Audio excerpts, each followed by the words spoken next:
Hello students, आप सबको नमस्कार, गुड मॉर्निंग, आदाब। डियर स्टूडेंट्स, आज मैं आप सबके लिए एक नया टॉपिक लेके आया हूं और ये टॉपिक है वेक्टर्स पेपर। तो बच्चों, क्लास 11th के स्टूडेंट्स के लिए ये टॉपिक बहुत ही ज्यादा जरूरी है और ये टॉपिक ऐसा है जो मैथमेटिक्स में और फिजिक्स में दोनों में काम आता है। तो डियर स्टूडेंट्स, वेक्टर्स क्या है, स्केलर्स क्या है और फिजिकल क्वांटिटी क्या होती है वो समझना जरूरी है। उसके बाद हम इस पूरे के पूरे इंडिविजुअली इस पूरे टॉपिक को समझेंगे।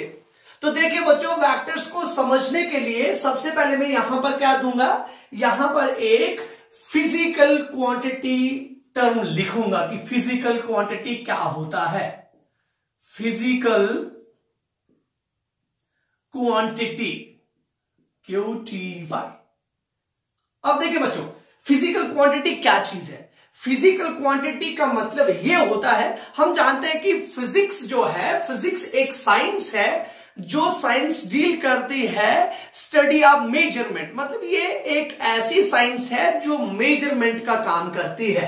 तो फिजिक्स के अंदर मैं फिजिकल क्वांटिटीज को पढ़ूंगा। तो फिजिकल क्वांटिटीज क्या होती हैं? ऐसी क्वांटिटीज जिनको हम मेजर कर सकें। हमारे फिजिक्स के अंदर क्या होता है, जैसे सपोज मैं क्या करता हूं, मैं प्रेशर की बात करता हूं तो प्रेशर को हम मेजर कर सकते हैं। मैं टेम्परेचर की बात करता हूं तो हम टेम्परेचर को मेजर कर सकते हैं। मैं फोर्स की बात करूं, हम फोर्स को मेजर कर सकते हैं। मैं इसके अलावा बहुत सारे आपके पास टर्म्स हैं। अगर आप डिस्प्लेसमेंट की बात करें, डिस्टेंस की बात करें, तो there are huge number of physical quantities. It means physical quantities are those quantities which can be measured। अगर इनको मेजर कर सके हम किसी भी क्वांटिटी को तो उसका नाम फिजिकल क्वांटिटी होता है। और स्पेशली हम फिजिक्स के कॉन्टेक्स्ट में बोलेंगे तो फिजिक्स के कॉन्टेक्स्ट में क्या आया कि फिजिक्स एक ऐसा सब्जेक्ट है जो मेजरमेंट का काम करता है। तो मैंने फिजिकल क्वांटिटी की बात करी। अब देखिए मेजरमेंट कैसे हो सकता है। मेजरमेंट के अंदर जाएंगे हम। इसका मतलब यह है कि हम कैसे नापतोल कर सकते हैं। तो देखो बच्चों, सपोज मैं यहां पर एग्जांपल देता हूं राइस का। अगर हमारे पास चावलों का एग्जांपल है और मैं बोल रहा हूं कि मेरे पास, देखिए बच्चों, हमेशा मेजरमेंट कैसे होती है। मेजरमेंट होती है चावल, कहीं पर आप दुकान पे जा रहे हो खरीदने के लिए तो आप बोलोगे कि हमें 10 kg राइस चाहिए। तो देखो बच्चों, यहां पर हमारे पास 10 जो है, 10 मीन्स न्यूमेरिकल वैल्यू और केजी मीन्स यूनिट। तो बच्चों हम उस पर भी वीडियो बनाएंगे, फिजिकल वर्ल्ड एंड मेजरमेंट पर। लेकिन मैं यहां पर, आप सारे जानते हैं कि मास की यूनिट केजी होती है। तो मैं बोल रहा हूं कि मुझे 10 किलोग्राम राइस चाहिए, तो मेजरमेंट हो गई। अगर मैं राइस को ऐसे बोलूं कि मुझे 10 किलोमीटर राइस चाहिए, तो ऐसा पॉसिबल नहीं है, क्योंकि हम जानते हैं कि राइस को हम केजीज में नापते हैं। पर मेजरमेंट, ये सारा का सारा काम क्या हो रहा है, ये सारा का सारा काम मेजरमेंट का हो रहा है। तो देखिए बच्चों, फिजिकल क्वांटिटी के अंदर मैं यहां पर सपोज 2-3 एग्जांपल दे देता हूं। हमारे पास जो फोर्स है वो फिजिकल क्वांटिटी है। और दूसरा बच्चों, अगर मैं डिस्टेंस या डिस्प्लेसमेंट की बात करूं, वो भी मेरे पास फिजिकल क्वांटिटी है। अगर मैं यहां पर वर्क की बात करूं, it is also physical quantity. And temperature, time, ये सारे के सारे क्या है, these all are the physical quantities। अब बच्चों, अगर ये फिजिकल क्वांटिटीज है तो मैंने तो 4 लिखी, बहुत सारी हो सकती हैं, लेकिन अब हम बोलेंगे कि क्वांटिटीज जो होती हैं उनको कितने वेज में, कितने तरीके से जो है कैटेगराइज किया गया है। अब देखिए कैटेगराइज कैसे किया गया है, अब वो तो इंडिविजुअल एक और लेक्चर होगा, लेकिन मुझे वेक्टर्स पढ़ना है तो मैं ये बोलूंगा कि फिजिकल क्वांटिटीज में प्रॉपर्टीज क्या है। या तो क्वांटिटी क्या हो सकती है, या तो क्वांटिटी स्केलर क्वांटिटी हो सकती है, स्केलर क्वांटिटी, या तो क्वांटिटी वेक्टर क्वांटिटी हो सकती है, वेक्टर क्वांटिटी। अब देखिए बच्चों, स्केलर कौन सी होती है और वेक्टर कौन सी होती है, इसका मतलब हमें स्केलर भी समझना पड़ेगा और वेक्टर भी समझना पड़ेगा। हमारा जो आज का लेक्चर है वो इसके ऊपर बेस्ड है। वेक्टर क्वांटिटी नहीं, वेक्टर के ऊपर बेस्ड है। क्वांटिटीज पे तो मतलब इस वेक्टर के बारे में अगर हमें समझ आ गया तो हम उस वेक्टर की प्रॉपर्टीज को हर एक क्वांटिटी के ऊपर लगा देंगे, तो उसके बाद हम बोल सकते हैं। देखिए बच्चों, अब स्केलर क्वांटिटी क्या होती है, कभी भी हमसे कोई पूछे कि स्केलर क्वांटिटी क्या है, तो हम बोलेंगे ये वो क्वांटिटी होती है जिसके पास सिर्फ मैग्नीट्यूड होता है और उसके पास डायरेक्शन नहीं होती। अब देखिए, मैंने अभी तो ये बुकिश नॉलेज बोल रहा हूं, अभी मैं आपको एक एग्जांपल दूंगा। मतलब यहां पर मैं लिख रहा हूं magnitude only those quantities which has only magnitude, जिनके पास सिर्फ मैग्नीट्यूड होता है। और वेक्टर क्वांटिटीज कौन सी आ गई, वो क्वांटिटीज जिनके पास दो चीजें होती है, बोथ मैग्नीट्यूड एंड डायरेक्शन। तो देखिए बच्चों, अब ये बहुत इंटरेस्टिंग होता जाएगा। मैंने बोला कि स्केलर क्वांटिटी ऐसी क्वांटिटी है जिसके पास सिर्फ मैग्नीट्यूड होता है और वेक्टर क्वांटिटी एक ऐसी क्वांटिटी है जिसके पास मैग्नीट्यूड भी होता है और डायरेक्शन भी होती है।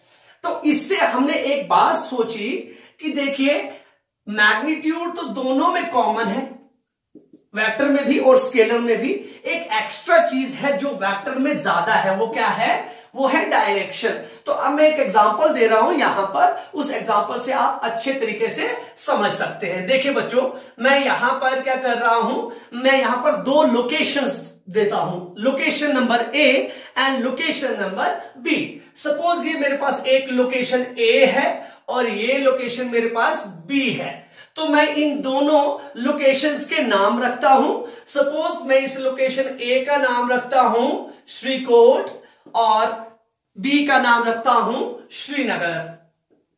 तो देखिए बच्चों, ये दो जगहों के नाम मैंने लिख दिए।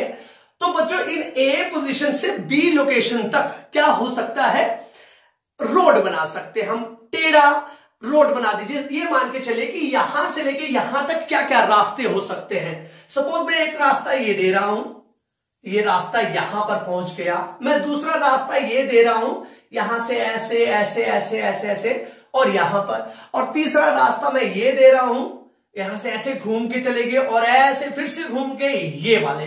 तो बच्चों देखो, यहां पर मैंने पहला रास्ता, दूसरा रास्ता और तीसरा रास्ता, मैंने तीन रास्ते बताए। तो ये तीन रास्ते क्या है, रास्ते को इंग्लिश में कहते हैं पाथ। तो देखिए बच्चों, मैंने एक जगह से दूसरी जगह पर जाने के लिए तीन रास्ते चूज करे, पहला, दूसरा और तीसरा। अब ये डिपेंड करता है कि आप कौन सा रास्ता चूज करते हैं। अब देखिए बच्चों, दूसरी बात यह है कि हमें बहुत अर्जेंट काम है, हमें बहुत अर्जेंट काम है और हम यहां से लेके यहां तक जाना चाहते हैं। तो बच्चों मुझे एक बात बोलिए, ये तो सारे रास्ते हैं ना, तो सबसे छोटा रास्ता कौन सा हो सकता है? सबसे छोटा रास्ता वो हो सकता है कि अगर यहां से एक रस्सी बांध दी जाए और उस रस्सी को सीधे इस तरीके से ऐसे दूसरे पॉइंट के पास दे दिया जाए।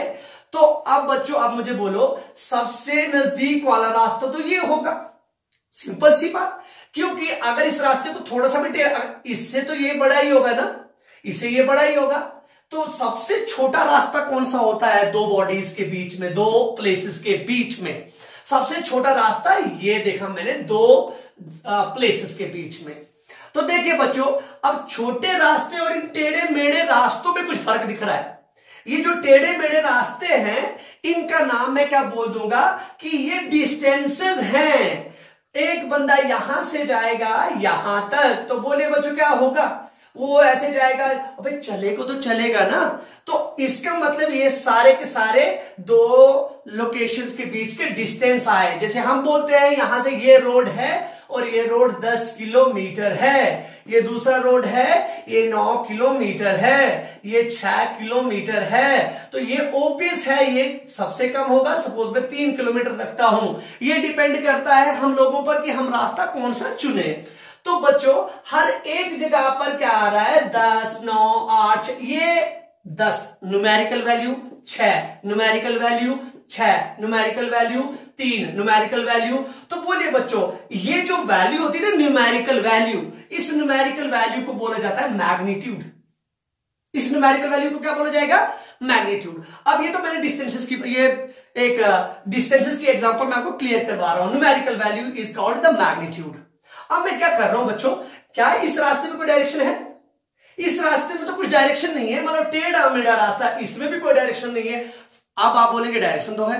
बच्चों इस जगह पर तो डायरेक्शन हो सकती है, लेकिन एक फिक्स्ड डायरेक्शन नहीं है। फिक्स्ड डायरेक्शन मतलब आपके पास टेढ़ा रास्ता है, लेकिन इसमें फिक्स्ड डायरेक्शन है। जब आपके पास रस्सी ऐसे होगी तब जाके ही आप कह सकते हैं कि सबसे कम से कम रास्ता है। तो बोलिए बच्चों इसमें भी तो मैग्नीट्यूड है। इन सब रास्तों में से इन जितने दूसरे रास्ते थे उनमें मैग्नीट्यूड तो है पर फिक्स्ड डायरेक्शन नहीं है। लेकिन ये ही एक ऐसा रास्ता है जिसमें मैग्नीट्यूड भी है और क्या भी है, डायरेक्शन भी है। तो इससे हमने ये चीज सीखी कि जो डिस्टेंस होता है the actual path in between the two locations, एक और दो, मतलब दो लोकेशंस के बीच में जो ये टेढ़े मेढ़े रास्ते हैं, दीज ऑल रास्ताज आर कॉल्ड द डिस्टेंसेस। कोई भी रास्ता। लेकिन बच्चों अब डिस्टेंस है, मैं यहां पर लिख रहा हूं डिस्टेंस और यहां पर लिख रहा हूं डिस्प्लेसमेंट। तो बोलिए बच्चों डिस्टेंस भी एक फिजिकल क्वांटिटी है, डिस्प्लेसमेंट भी एक फिजिकल क्वांटिटी है। तो बच्चों डिस्टेंस होता है दो लोकेशंस के बीच की दूरी, पर टेढ़ी मेढ़ी कैसी भी हो सकती है। लेकिन डिस्प्लेसमेंट जो है वो कैसी दूरी होनी चाहिए? वो दूरी होनी चाहिए विद सम फिक्स्ड डायरेक्शन। इसका मतलब इन दोनों में से देखा जाए तो बोलो बच्चों ये भी दूरी, पर ये दूरी कौन सी है? ये दूरी ये नहीं कह रही कि मुझे कोई डायरेक्शन चाहिए, ये दूरी कह रही कि मुझे डायरेक्शन चाहिए। इसका मतलब ये वाला कौन सा क्वांटिटी है बच्चों? Vector quantity. और ये वाला कौन सा क्वांटिटी है बच्चों? Scalar quantity. तो देखिए इसका मतलब डिस्टेंस को भी किलोमीटर्स में देखते हैं और डिस्प्लेसमेंट को भी किलोमीटर्स में देखते हैं। तो यूनिट से कोई फर्क पड़ने वाला नहीं है। पर जो मेन बात क्या थी? वो ये थी कि आपके पास वेक्टर क्वांटिटी होने के लिए मैग्नीट्यूड के साथ क्या चाहिए? मैग्नीट्यूड के साथ डायरेक्शन चाहिए। मैंने आपको एक एग्जांपल दिया और दो लोकेशंस के बीच की डिस्टेंस को ये कहा that shortest distance in between the two locations is called the displacement, and displacement is vector quantity and distance is scalar quantity. अब देखिए बच्चों यहां पर मैग्नीट्यूड ओनली आ गया और यहां पर मैग्नीट्यूड भी और डायरेक्शन भी आ गया। तो इस तरीके की लेक्चर जो है मैं फिजिकल वर्ड एंड मेजरमेंट में हर एक क्वांटिटी के लिए आगे एक्सप्लेन करूंगा। लेकिन आज का जो हमारा टॉपिक है वो है वेक्टर। पहले ये समझा जाए कि वेक्टर क्या होता है। तो हमारा ये सारा का सारा एक एग्जांपल जो थी वो आपके काम तक आ गई। अब मुझे इसी चीज को एक्सप्लेन करना है। ए वेक्टर इज क्या? ए वेक्टर क्या होता है? वेक्टर के साथ अगर मैं क्वांटिटी डालूं तो आप बोलेंगे that quantity, it is that quantity which has both magnitude and direction. अब देखिए बच्चों मैग्नीट्यूड भी होना चाहिए और डायरेक्शन भी होनी चाहिए। तो मैं यहां पर क्या करता हूं, सपोज मैं एक दूसरा एग्जांपल ले लेता हूं कि मेरे पास क्या है, वर्क है, वर्क। अब आप जानते हैं मैं यहां पर एक फोर्स का एग्जांपल डालता हूं और एक वर्क का एग्जांपल डालता हूं। फोर्स आपके पास होता है मास इंटू एक्सेलरेशन, और बच्चों मास इंटू एक्सेलरेशन आपके पास फोर्स है। वर्क होता है फोर्स इंटू डिस्टेंस या डिस्प्लेसमेंट। तो देखिए बच्चों अब आप बोलेंगे कि ये भी क्वांटिटी, यहां पर बच्चों इन सब क्वांटिटीज में से हम किसी को स्केलर क्वांटिटी बोलते हैं, किसी को वेक्टर क्वांटिटी बोलते हैं। वर्क जो है वर्क एक स्केलर क्वांटिटी होती है और फोर्स एक वेक्टर क्वांटिटी होती है। अब वो समझना जरूरी है कि क्यों हम वर्क को स्केलर बोल रहे हैं और फोर्स को वेक्टर बोल रहे हैं। आगे जाके हम इसके प्रोडक्ट्स को समझेंगे कि एक प्रोडक्ट होता है डॉट प्रोडक्ट और दूसरा प्रोडक्ट होता है क्रॉस प्रोडक्ट। वो हमारी अपकमिंग वीडियोस में आएगा। तो बच्चों क्वांटिटीज जो होती है फिजिकल क्वांटिटी या तो स्केलर होगी या तो वेक्टर होगी। अब स्केलर होगी तो स्केलर के लिए क्या चाहिए, सिर्फ मैग्नीट्यूड। अगर वेक्टर होगी तो वेक्टर के लिए क्या चाहिए, मैग्नीट्यूड भी चाहिए और डायरेक्शन भी चाहिए। अब देखिए मैं यहां पर फोर्स की एग्जांपल देता हूं। तो बच्चों सपोज हम क्या करते हैं, मैं यहां पर इस डस्टर की एग्जांपल लेता हूं। तो देखिए अगर मुझे क्या करना है, अगर मुझे ये मिटाना है, सपोज मुझे ये मिटाना है, तो मैं इसको ऐसे करूंगा तो मुझे फोर्स कहां पे लगाना पड़ेगा, मुझे फोर्स उस डायरेक्शन में लगाना पड़ेगा। देखो हम बोल रहे हैं, सपोज मैं मिटा रहा हूं, आप बोल रहे होंगे देखो बच्चों मैं चाहता हूं कि मैं राइस को मिटाऊं, तो आप अंदर से सोच रहे होंगे कि यहां पे मिटाना चाहिए और मैं ये मिटाऊं, तो आप बोलेंगे ये क्या कर रहे हैं, यहां पे मिटाना चाहिए। आप बोलेंगे फोर्स इधर मत लगाओ, इधर लगाओ फोर्स। तो बोले बच्चों अगर मैं फोर्स यहां पे लगाऊंगा तो उस वक्त क्या होगा, फोर्स का पर फोर्स देखिए बच्चों मैंने यहां पर क्या किया, मैंने यहां पर इसको मिटाने की कोशिश करी। सपोज मैंने क्या किया, यहां से ऐसे करा, थोड़ा कम मिटा मतलब मैंने फोर्स का मैग्नीट्यूड क्या करा है, थोड़ा कम लगाया है। तो अगर कम मिटा तो मुझे क्या करने की जरूरत पड़ेगी, मुझे थोड़ा जोर से मिटाने की जरूरत पड़ेगी। तो मैं इसको थोड़ा जोर से मिटाऊंगा। देखो अब देखिए अभी मुझे लग रहा है कि ये कम मिट रहा, तो फिर मैं थोड़ा और जोर से मिटाऊंगा। देखिए बच्चों इसका मतलब मैं फोर्स जो है डस्टर रखा इधर और डस्टर के ऊपर फोर्स ऐसे लगाया और यहां पर जो लिखा हुआ था वो मिट गया। तो इसका मतलब मैंने क्या किया, फोर्स के पास, फोर्स क्या चीज है, फोर्स के पास डायरेक्शन भी होती है और कितनी फोर्स लगानी है वो भी होता है, दैट इज मैग्नीट्यूड भी होता है। तो देखिए बच्चों अब हम बात करते हैं कि वर्क की बात करते हैं। तो बच्चों आप ऐसा तो नहीं बोल सकते कि वर्क जो है मैंने क्या कर दिया, मैंने इतना काम कर दिया और इस डायरेक्शन में कर दिया, ऐसा नहीं होता। लेकिन आप बोल सकते हैं कि मैंने फोर्स लगाया और इस डायरेक्शन में लगाया। देखिए अब सपोज मैं आपके पास एक इसको एक्सप्लेन करता हूं और कैसे, देखिए इंडिविजुअली मैं फोर्स और ये आपके पास वेक्टर्स को आगे बढ़ाता हूं कि वेक्टर्स कैसे कैलकुलेट होंगे। अब हम क्या करेंगे, अब हम इंडिविजुअली इनको देखेंगे और देखिए यहां पर जो मैं आपको, ये भी हमारे पास एक एग्जांपल है कि मैं डस्टर से इसको मिटा रहा हूं, I am applying some force. अब मैंने इसको मिटाया और देखिए मिटाने के बाद क्या है, वर्क हो गया। अब वर्क की कोई डायरेक्शन है क्या, नहीं, ये काम कर रहा हूं। देखिए बच्चों अब हम जाते हैं वेक्टर्स पर, और वेक्टर्स के लिए मैंने एक आपको जरूरी बात बोल दी कि वेक्टर्स क्या होते हैं। अब यहां पर दे रहा हूं मैं वेक्टर। आप बोलेंगे कि वेक्टर क्या होता है, जिसके पास यहां पे लिखेंगे a quantity which has both magnitude and direction।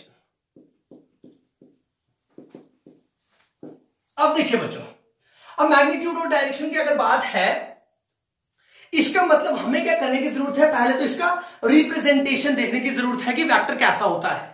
तो देखिए बच्चों यहां पर क्या है, मैं एक वेक्टर को इस तरीके से रिप्रेजेंट कर सकता हूं, मतलब एक लाइन सेगमेंट देके उसके आगे एरो। तो बच्चों ये है रिप्रेजेंटेशन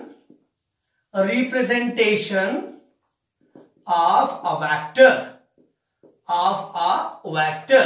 अब वेक्टर का नाम क्या डाल सकते हैं हम, ए डाल दीजिए या बी डाल दीजिए, मैंने इसके ऊपर ए।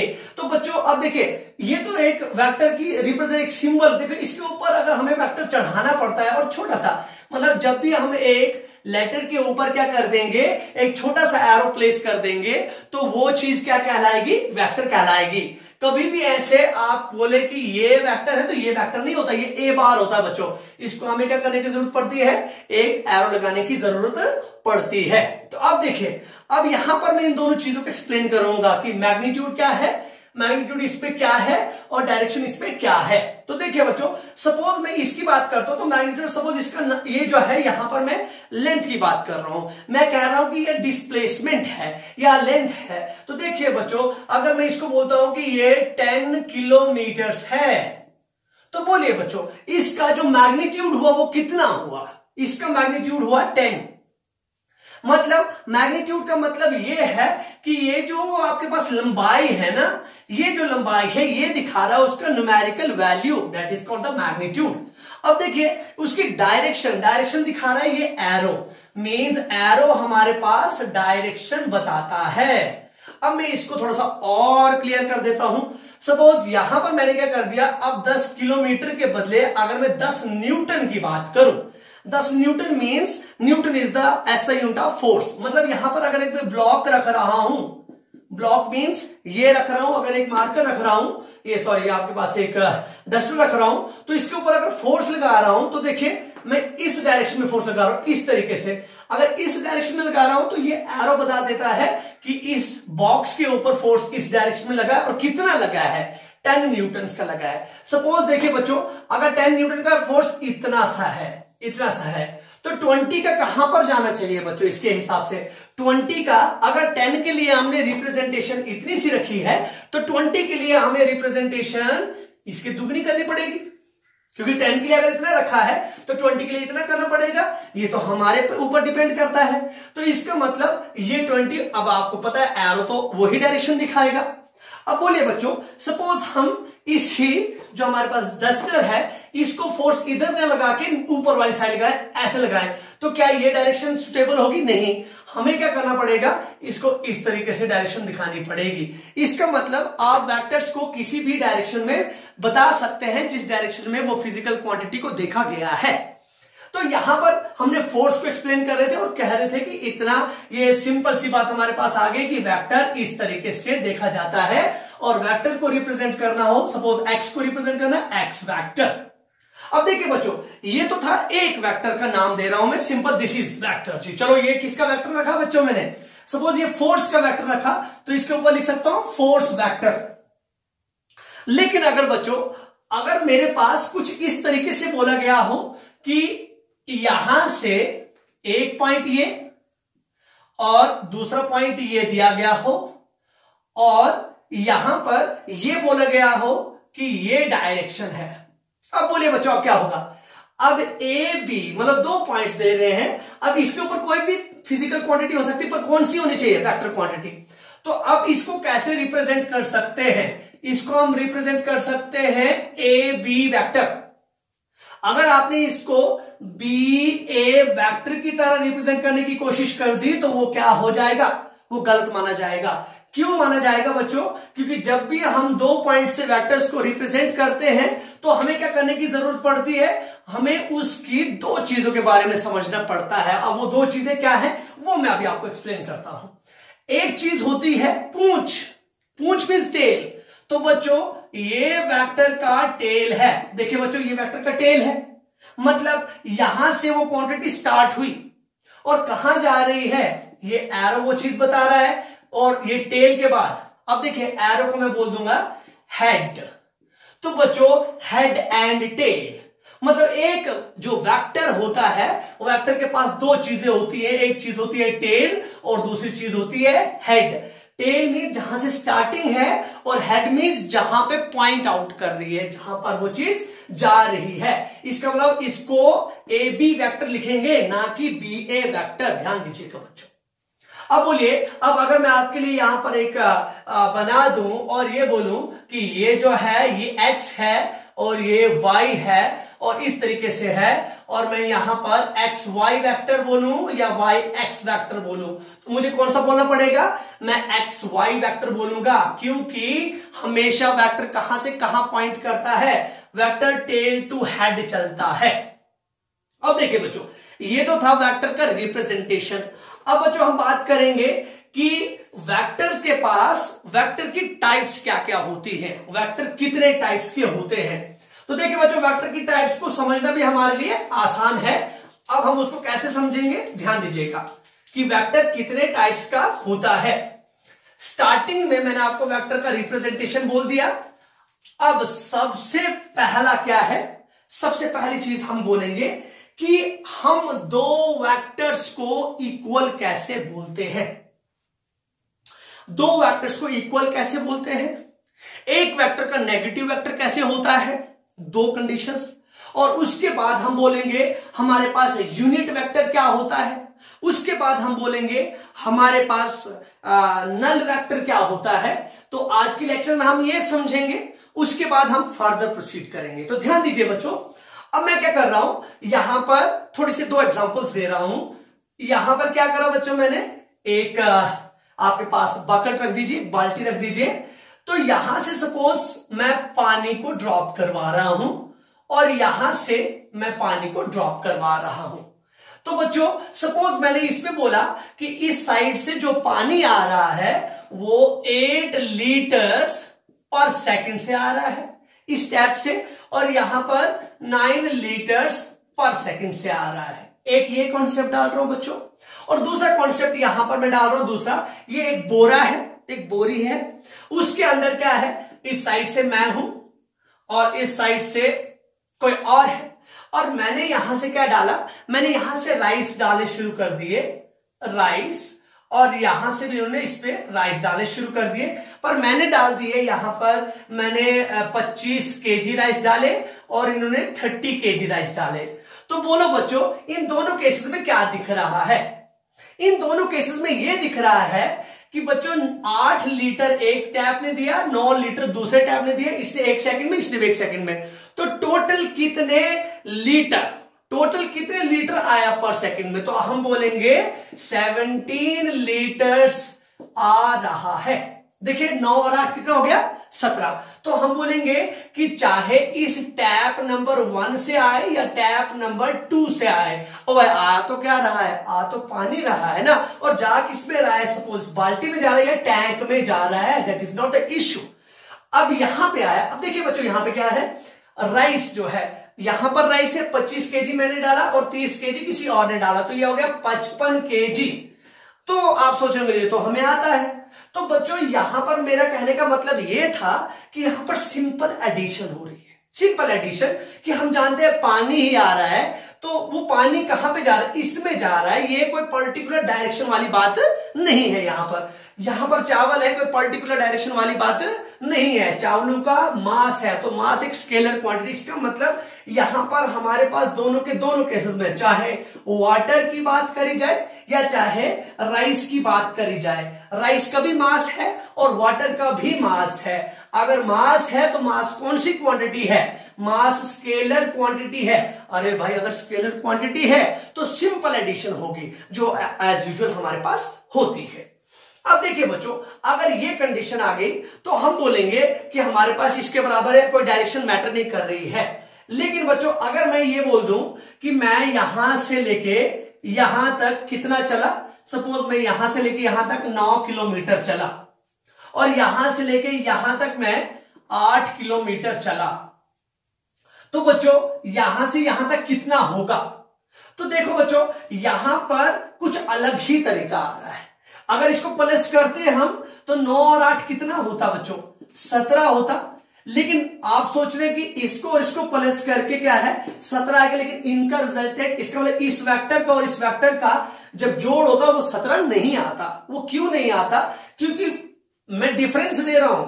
अब इससे भी अगर आपको समझ नहीं आएगा तो इसको देख लीजिए, एक बॉक्स है, इस बॉक्स पे मैं आपको 3 एग्जांपल दे रहा हूं, तीनों के तीनों एग्जांपल्स हमारे लिए बहुत इंपॉर्टेंट आएंगे। बॉक्स है, इस पर इस डायरेक्शन में कोई फोर्स लगा रहा है और ये 4 न्यूटन का कोई फोर्स लगा रहा है, और अब इस डायरेक्शन में कोई फोर्स लगा रहा है और ये 4 न्यूटन का इस डायरेक्शन में। केस नंबर 1, अब यहां पर बॉक्स है, इस डायरेक्शन में 5 न्यूटन का, इस डायरेक्शन 4 ही रखूंगा, 4 न्यूटन का, और इसी डायरेक्शन में 4 न्यूटन का। और यहां पर मैं था, यहां पर कोई और था, यहां पर मैं था और यहां पर वो कोई और है, 2 केसेस। अब बच्चों यहां पर एक तीसरा केस, यहां पर 4 न्यूटन, यहां पर मैं, और ऊपर वाली साइड भी 4 न्यूटन, यहां पर कोई और। अब बच्चों देखो, अगर ये चीज कोई स्केलर होती तो 4 और 4 कितना होता बच्चों, 4 और 4 का सम कितना होता है, 4 और 4 का सम होता है सिंपल 8। तो यहां पे 8 आंसर आना चाहिए था, लेकिन 8 आंसर नहीं आता, बल्कि इसमें आंसर कितना आ जाता है 0। इसके आंसर की बात करेंगे तो इसके पास आंसर आता है 8। और इसके आंसर की बात करेंगे तो अब आप बोलेंगे कि ये तो कुछ और ही आ गया। इसको मतलब हमारे पास, मेरे कहने का मतलब ये था कि वेक्टर जो है, वेक्टर अपने ही रूल्स बना के फिरता है। वेक्टर के पास अपने रूल्स हैं। वेक्टर्स को ऐड करने के लिए अपने रूल्स हैं। वो नॉर्मल एडिशन नहीं करता कि हम 4 और 4 देखेंगे प्लस कर देंगे। अब वो ये नहीं करता तो क्या चीज है उसके पास ज्यादा जो इस चीज को महत्व दे रही है? वो है उसके पास डायरेक्शन। अब देखिए बच्चों, अब यही चीज अगर आप कन्वर्ट करेंगे और टग ऑफ वार बनाएंगे, जब सपोज ये जो है एक रसीदर, जब हम टग ऑफ वार में खींचते हैं, कुछ बंदे उस साइड खींचते हैं, कुछ बंदे इस साइड खींचते हैं। अगर 4 न्यूटन और 4 न्यूटन, उसने उस साइड खींचा, मैंने इस साइड खींचा, क्या ये बॉक्स कहीं पर जाएगा? बिल्कुल भी नहीं जाएगा, क्योंकि इसकी जो फोर्स है उस फोर्स को ये क्या कर देगा? कैंसल आउट कर देगा। इस वाले केस में सपोज यहां पर एक बॉक्स है, यही बॉक्स रख दीजिए, और इसको हम दोनों उसी साइड में खींचे तो ये तो उधर ही आएगा, और फोर्स 4 + 4 कितना हो जाएगा? 8 हो जाएगा। इसका मतलब ये केस हम एक्सपेक्ट कर रहे थे। लेकिन ये क्यों एक्सपेक्ट कर रहे थे? क्योंकि हमारे जहन में तो अभी तक ये चीज आई ही नहीं कि डायरेक्शन का भी कोई रूल है। वेक्टर कहता है कि डायरेक्शन होना बहुत ही ज्यादा जरूरी है। अब देखिए बच्चों, अब मैं आपके लिए एक थोड़ा सा यहां पर एक और प्रॉब्लम डाल देता हूं। उस प्रॉब्लम से आप देख लीजिए कि आपको अगर वो प्रॉब्लम सॉल्व करनी है तो कैसे करेंगे। देखिए बच्चों, अब क्या है, ये बॉक्स है, इस बॉक्स पे यहां पर फोर्स लग रहा है कितना? सपोज 5 न्यूटन, और यहां पर फोर्स लग रहा है 3 न्यूटन। बोले बच्चों, ये बॉक्स कहां जाएगा? ये बॉक्स कहां जाएगा? जल्दी बोलिए, ये बॉक्स कहां जाएगा? ये बॉक्स इस साइड जाएगा, क्योंकि इस साइड फोर्स 5 न्यूटन का है और इस साइड फोर्स कितना है? 3 न्यूटन का है। इसका मतलब अगर मैं इसको 2 हिस्सों में बांटूं, मतलब 3 न्यूटन और 2 न्यूटन, इसके 3 न्यूटन और 3 न्यूटन क्या कर देंगे? ये कैंसल आउट। तो फाइनल डायरेक्शन कहां आएगी? मतलब बॉक्स फाइनली इधर ही जाएगा, पर कितना जाएगा? 2 न्यूटन से जाएगा। इसका मतलब यहां पर जो है इसके एडिशन या इसका अलजेब्रा एक अपने आप में ही नए तरीके का अलजेब्रा है, जिसको हम कह सकते हैं अलजेब्रा ऑफ वेक्टर्स। अब देखिए, अब मैं यहां पर क्या बोलूंगा? सपोज इसी तरीके से एक और एग्जांपल दे देता हूं। यहां पर बॉक्स है और यहां पर 4 न्यूटन्स और यहां पर भी 4 न्यूटन्स, ऊपर वाली साइड 6 न्यूटन्स और नीचे वाली साइड 3 न्यूटन्स। तो बोले बच्चों, ये बॉक्स कहां जाएगा? ये बॉक्स का 4 न्यूटन और 4 न्यूटन एक दूसरे के इफेक्ट को क्या कर देंगे? Cancel out. और इसके 3 ये कैंसल आउट कर देगा। सपोज 3 और 3 में बदल देंगे हम, 3 कैंसल आउट, 3 बचेगी। इसका मतलब हमारा बॉक्स पे नेट फोर्स 3 न्यूटन की लगेगी और इस डायरेक्शन में लगेगी।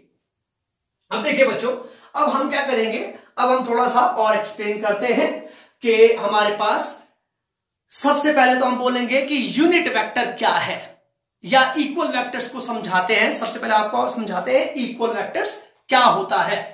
इक्वल वेक्टर्स क्या होता है? देखिए, इक्वल वेक्टर को समझने के लिए कि मैं यहां पर आपके लिए इक्वल वेक्टर्स या सबसे पहले यूनिट वेक्टर्स को देखते हैं। अब देखिए, वेक्टर्स के लिए क्या क्या कंडीशंस होती है। पहले नेगेटिव वेक्टर क्या होता है या इक्वल वेक्टर क्या होता है। अगर मैं इस एक वेक्टर की बात करूं और ये ए वेक्टर है और ये 10 किलोमीटर है सपोज।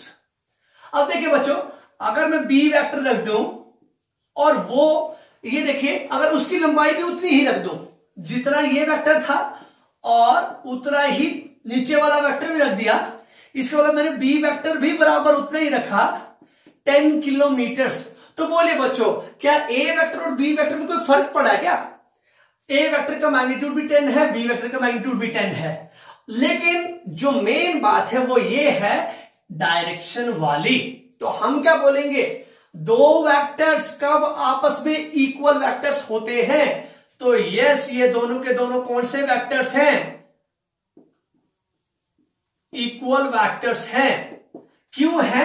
हमारे पास कंडीशन ये होनी चाहिए कि दोनों वेक्टर्स का क्या भी बराबर हो जाए, मैग्नीट्यूड भी बराबर हो जाए और साथ में उनकी क्या सेम आ जाए, सेम डायरेक्शन हो। तो हम बोलेंगे two vectors A and B are said to be the equal vectors whenever their magnitudes are equal and they are in the same direction, और वो दोनों के दोनों किस डायरेक्शन में हो, सेम डायरेक्शन में हो। अब देखिए इसी क्वेश्चन को मैं यहां पर डाल रहा हूं, इसी कंडीशन को, ये वेक्टर और ये है बच्चों 10 सपोज ये A वेक्टर है, अब 10 तो आपको पता ही है और नीचे वाले को भी 10 ही मान रहा हूं, लेकिन फर्क क्या कर दिया मैंने, यहां पर लिखा था मैंने same direction with same magnitude, same magnitude और सेम डायरेक्शन वाले आगे कौन से वेक्टर्स, इक्वल वेक्टर्स, और यहां पर आएगा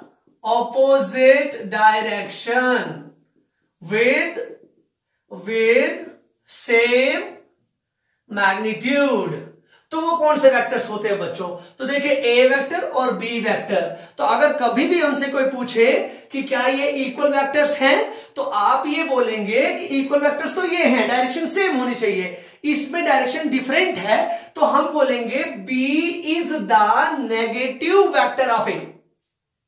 हम बोलेंगे बी किसका वेक्टर है, मतलब हम बोलेंगे मैग्नीट्यूड तो बराबर है ना बच्चों, मैग्नीट्यूड क्या है, बराबर है। अगर मैग्नीट्यूड बराबर है तो क्या होगा, मतलब ये और ये एक दूसरे के इफेक्ट को क्या कर देंगे, कैंसिल आउट कर देंगे, क्योंकि ये 10 इस साइड जा रहा है और ये 10 किस साइड जा रहा है, इस साइड जा रहा है। इसका मतलब B is said to be the negative of A, या A is the negative vector of B।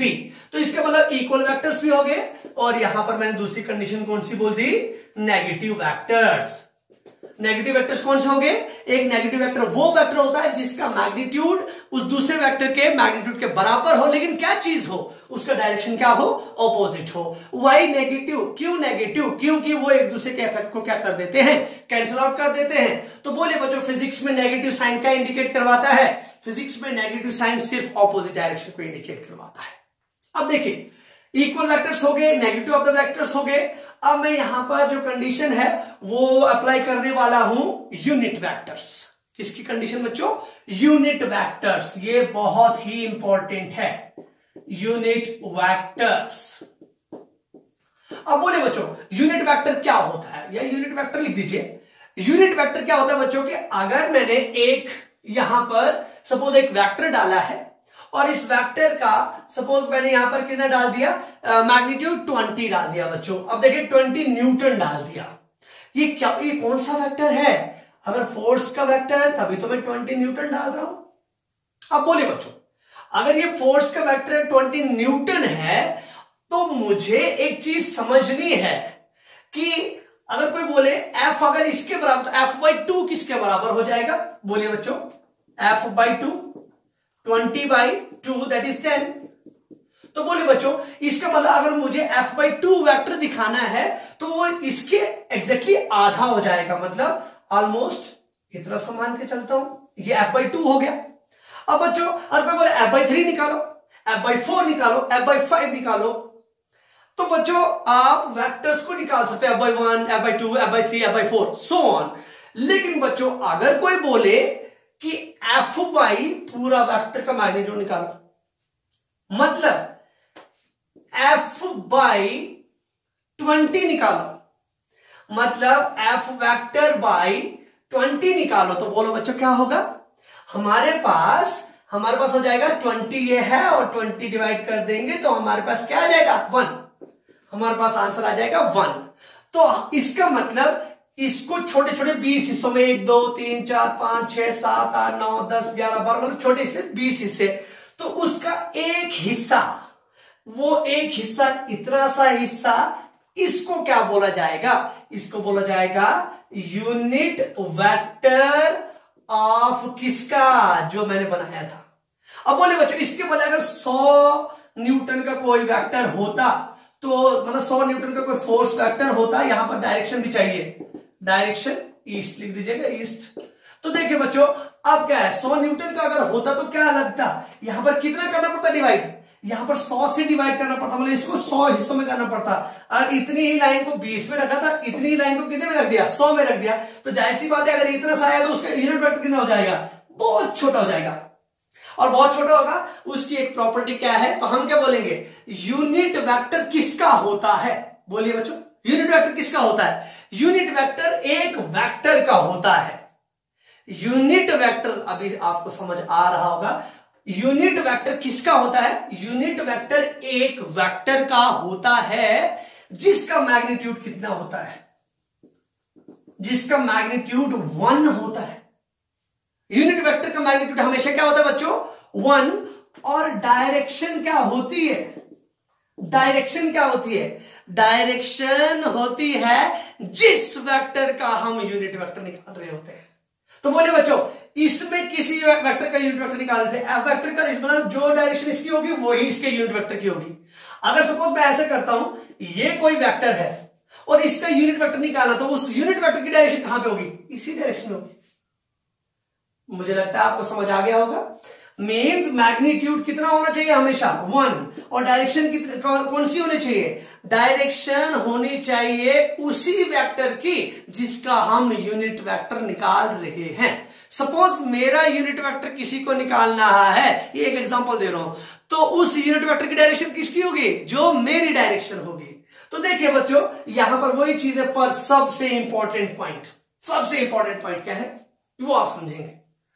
आप जानते हैं कि एक यूनिट वेक्टर के साथ कभी भी आप यूनिट नहीं लगाएंगे, यूनिटलेस। अब बोले क्यों, सपोज मैंने यहां पर सपोज 20 न्यूटन डाला था और यहां पर कोई डायरेक्शन डाली थी, तो देखिए बच्चों, यहां पर एफ वेक्टर डिवाइडेड बाय 20 करना पड़ रहा था मुझे, 20 क्योंकि खाली मैग्नीट्यूड से करना था। तो मैग्नीट्यूड का न्यूटन 20 न्यूटन, और इसके पास क्या था 20 न्यूटन ईस्ट, डिवाइडेड बाय किससे डिवाइड कर रहा हूं, 20 न्यूटन से।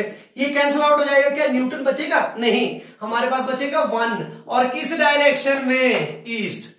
तो हमेशा बच्चों किसके बराबर होता है, मैग्नीट्यूड 1 होता है, और डायरेक्शन जो है ईस्ट वेस्ट नॉर्थ साउथ जो भी आप डालें। लेकिन बच्चों अगर ऐसा होता है तो यूनिट वेक्टर के लिए स्पेशल नोटेशन आता है। स्पेशल मीन्स हम क्या बोल सकते हैं, उसके लिए रिप्रेजेंटेशन अलग है। अगर मैं बोलूं ए के ऊपर वेक्टर लगा दूं, तो बोले बच्चों क्या होगा, ये ए वेक्टर है, it is not the unit vector. आप बोलो बच्चों, यूनिट वेक्टर किसी वेक्टर का होता है, मतलब ए वेक्टर को कोई यूनिट वेक्टर होगा, तो उस यूनिट वेक्टर को रिप्रेजेंट किया जाता है ए, उसके ऊपर कैप। बच्चों ये अगर ये होगा तो ये बताएगा कि उसके अंदर मैग्नीट्यूड भी है और डायरेक्शन भी है। और बच्चों ये क्या बताएगा, इसके अंदर मैग्नीट्यूड एक ही है और डायरेक्शन किसकी है, इसकी। तो देखिए बच्चों, यहां से एक फॉर्मूला हमने निकाला कि हमारे पास जो यूनिट वेक्टर होता है वो हमेशा किसके बराबर होता है, एक यूनिट वेक्टर जो है वो हमेशा किसको डिवाइड करके आता है, बोलिए बच्चों, एक यूनिट वेक्टर हमेशा, सपोज मैं ए यूनिट वेक्टर की बात कर रहा हूं, तो ए यूनिट वेक्टर किसके बराबर आएगा, ए वेक्टर डिवाइडेड बाय उसके मैग्नीट्यूड के बराबर। तो बच्चों मैग्नीट्यूड को हम ऐसे भी लिख सकते हैं, या यहां पर लिख रहा हूं और यहां पर मैं दूसरा फॉर्मूला ऐसे लिख रहा हूं ए।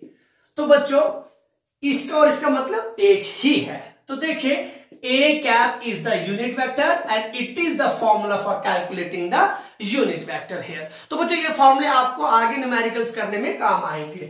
A cap is equals to, हम क्या बोलेंगे, unit vector is defined, unit vector of a vector is defined as the ratio of vector to its magnitude.